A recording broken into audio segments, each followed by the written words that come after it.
Hello everyone, कैसे आप सब। मेरा नाम है आनंद, आप देख रहे हैं दी सिलेक्शन पॉइंट। आज के वीडियो में हम बात करने वाले हैं यूपी लेखपाल की जो भर्ती है उस भर्ती पर अगर कोई प्रॉब्लम नहीं आती है आने वाले टाइम में, अगर मान लेते हैं कि कोई दिक्कत नहीं निकली और उसके बाद आयोग ने रिजल्ट देने के बारे में सोचा या रिजल्ट आया, तो फिर कट ऑफ क्या जाएगी।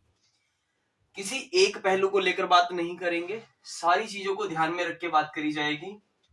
तो अगर बात करी जाए कि अगर रिजल्ट आता है ऐसे सिचुएशन के अंदर, तो फिर लेखपाल की कट ऑफ क्या जाएगी, ठीक है ना।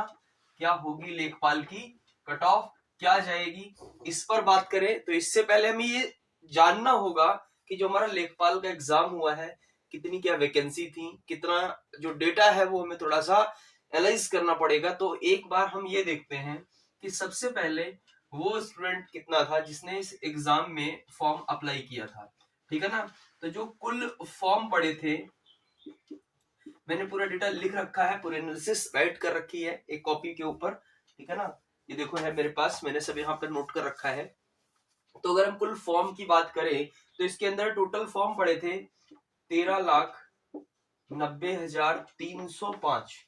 ये वो फॉर्म थे जिन्होंने इस फॉर्म को अप्लाई किया था। वो याद है ना आपको, 25 रुपए वाली फीस जो आपने कटवाई थी, ये वो फॉर्म है। इतने लोगों ने ये फॉर्म फिल किया था। अगर उसके बाद बात करें कि इसके लिए शॉर्टलिस्ट कितने लोगों को किया गया था, ठीक है ना। तो अगर हम शॉर्टलिस्टिंग की बात करें तो यहाँ पर टोटल शॉर्टलिस्ट हुए थे 2,47,667 कैंडिडेट।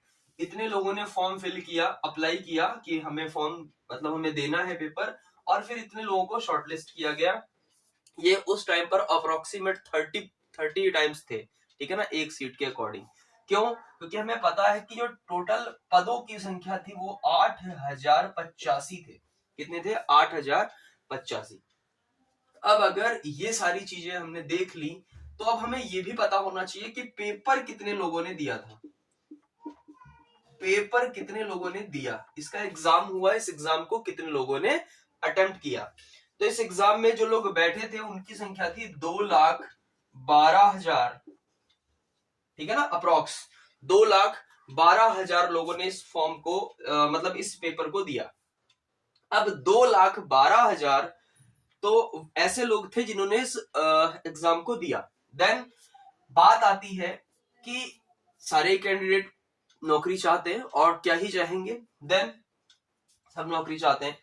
फिर अगर बात हम ये करें कि पेपर में क्या क्या दिक्कतें हुई, तो हमने ये देखा अभी इससे पहले वाले वीडियो में 80 प्लस ऑलमोस्ट 86 ऐसे सेंटर थे जिन पर या तो सेंधमारी हुई है या वो संलिप्त पाए गए हैं, उन्हें नहीं जानकारी थी या जानकारी थी, कुछ भी हो।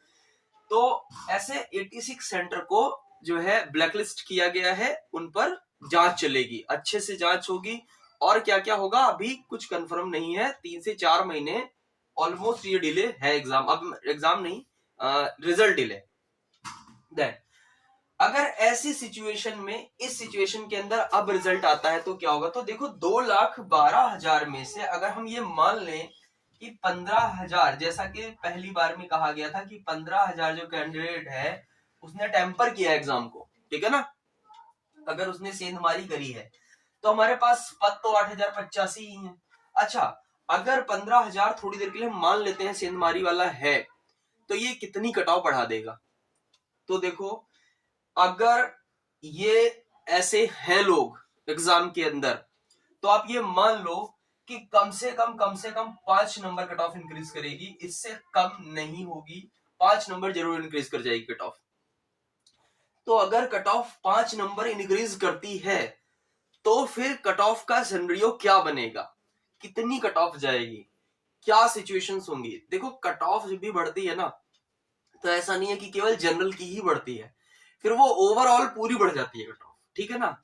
अब फिर कैटेगरी में जैसे नीचे आ जाते हैं, एसटी या एससी में आ जाते हैं, या फिर और कैटेगरी की बात कर लो, ओबीसी, तो मतलब ऐसा हो जाता है ना, एक आध नंबर का भले ही हेर फेर हो जाए, लेकिन कट ऑफ जब बढ़ती है तो पूरी हाइक करते हैं। क्योंकि ऐसा नहीं है कि अगर सेंधमारी हुई होगी तो सिर्फ जनरल वाले बच्चे नहीं सेंधमारी करी होगी, तो वो ऑलमोस्ट सबके लिए रहता है। तो अगर इसको देखा जाए, देन अगर कट ऑफ की बात करी जाए तो ये बिल्कुल आप मान के चलिए जो पेपर आया था वो पेपर इतना इजी नहीं था। हो सकता है आप में से कुछ लोगों को इजी लग रहा हो, लेकिन ऐसा नहीं है कि वो पेपर इतना इजी था कि उसमें 80 नंबर इजीली लाए जा सकते थे। नहीं, ऐसा बिल्कुल नहीं था। उस पेपर के अंदर 80 नंबर इजीली नहीं लाए जा सकते थे। ये सभी को पता है, जो लोग ये वीडियो देख रहे होंगे ये बात उन्हें पता है कि 80 नंबर बहुत इजीली नहीं लाए जा सकते थे। हाँ, अगर आप पढ़ रहे थे पिछले कुछ टाइम से, लगभग 6, 7, 8, 10 महीने से सीरियस होकर पढ़ाई कर रहे थे, देन 75, 78 तक बन रहे नंबर कुछ लोगों के, जहां तक मैंने अभी तक देखा है। ठीक है, अभी चाहे तो अपने नंबर में शेयर कर सकते हैं, व्हाट्सएप नंबर में ऑलरेडी दे रखा हूं अपने चैनल पर। तो फिर अगर देखा जाए 78 तक तो हम पहुंच रहे थे, और फिर कट ऑफ इंक्रीज भी कर रही है, तो फिर क्या सीन बनेगा। तो देखो, जो मुझे लगती है कट ऑफ, जो मैं समझ पा रहा हूं कि कट ऑफ कितनी जाएगी अगर ये सब चीजें रही, अगर छट जाती हैं, एग्जाम दोबारा हो जाता है, तब तो फिर अलग चीज है। क्योंकि ऑलमोस्ट जितने भी लोग हैं वो यही चाह रहे हैं कि सर री एग्जाम हो जाए। देखो, ऐसा नहीं है कि री एग्जाम से बहुत फायदे होते हैं, री एग्जाम में बहुत नुकसान भी होते हैं। ठीक है ना, किसी ने इस पेपर में अच्छा स्कोर किया होगा, वो बिल्कुल नहीं चाहता होगा री एग्जाम हो। क्यों? क्योंकि इसने मेहनत से स्कोर किया होगा। तो री एग्जाम कुछ लोगों के लिए अच्छा होता है, जिनका खराब किया होगा वो सोच रहे होंगे अगर दोबारा हो जाएगा तो हमें मौका मिल जाएगा। तो ये किसी एक पलड़े से नहीं देखा जा सकता, एक तराजू में सबको नहीं रख सकते, एक पैमाना सबके लिए नहीं बना सकते। किसी के लिए री एग्जाम अच्छा होता है, किसी के लिए खराब होता है। बात की बात है, बात की बात पे इसमें देखेंगे। देन अगर यही सीन रहा तो फिर कट ऑफ क्या जाएगी। तो फिर उसके लिए आप देखो, जो कट ऑफ मैंने सोची है, ठीक है ना, कि इतनी कट ऑफ अगर ये सब चीजें रहती हैं तो मेरे अकॉर्डिंग इतनी कट ऑफ जानी चाहिए। तो एक बार सारी कट ऑफ देख लेते हैं।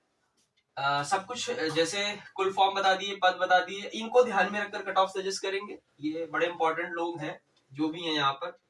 तो अगर हम जनरल, ओबीसी, ईडब्ल्यूएस, एससी और एसटी सबकी बात करें तो देखो, जनरल की जो कट ऑफ मेरे अकॉर्डिंग सेटल हो रही है, वो आप ये मान के चलो, मुझे ऐसा लग रहा है कि ये लगभग 80 से यही लगभग 82, 85, 82, 83 के आसपास रहेगी। तो 80 से 82 की कट ऑफ जनरल की जाने की पूरी उम्मीद रहेगी।